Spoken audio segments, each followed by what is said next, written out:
Hey everyone, welcome to my YouTube channel.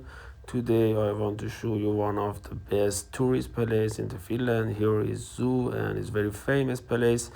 I like to share my happy time with you. I hope you will like that. Let's go.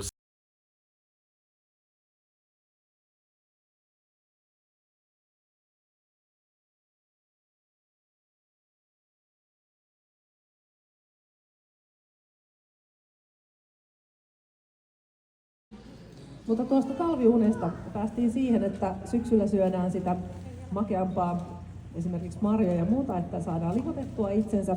Karhuhan tarvii semmoinen noin 30% sitä lisärasvaa siihen itselleen ennen talviunta, koska se on suurin piirtein sen verran, mitä se sitten siinä talven aikana menettää.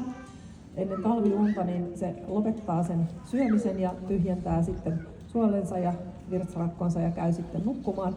Mutta itse asiassa se talviuni, niin sehän on vähän eri, tai itse asiassa paljonkin eri kuin se talviporros. Eli talviunessa niin lämpötila ei laske kovinkaan paljon.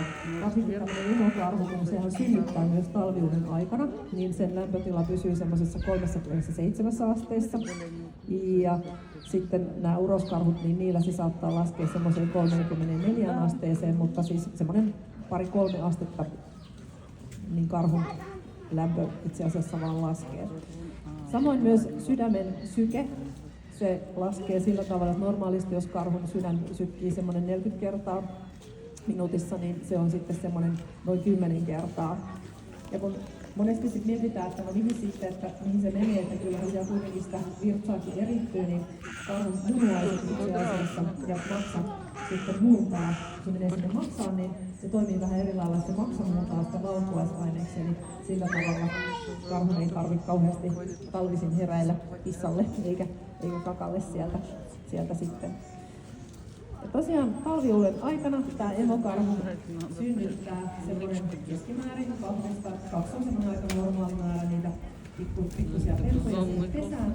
Ja siellä ne sitten ovat emon kanssa siihen ihan toukokuulle asti tulevat sieltä sitten emon kanssa pesästä pois ja viettävät emon kanssa juurikin semmoinen 2, ehkä jopa 3 vuotta, jonka jälkeen sitten lähtevät omille reviireilleen ja omille teilleen. Ja emokarhuhan puolustaa tosiaan niitä poikasiaan raivokkaasti, varsinkin niiltä uroskarhuilta, koska uroskarhut saattaa yrittää sitten päästä niistä pennuista eroon, että ne sais sen naaraskarhun kiimaan ja saisivat sitten niitä omia pentujaan.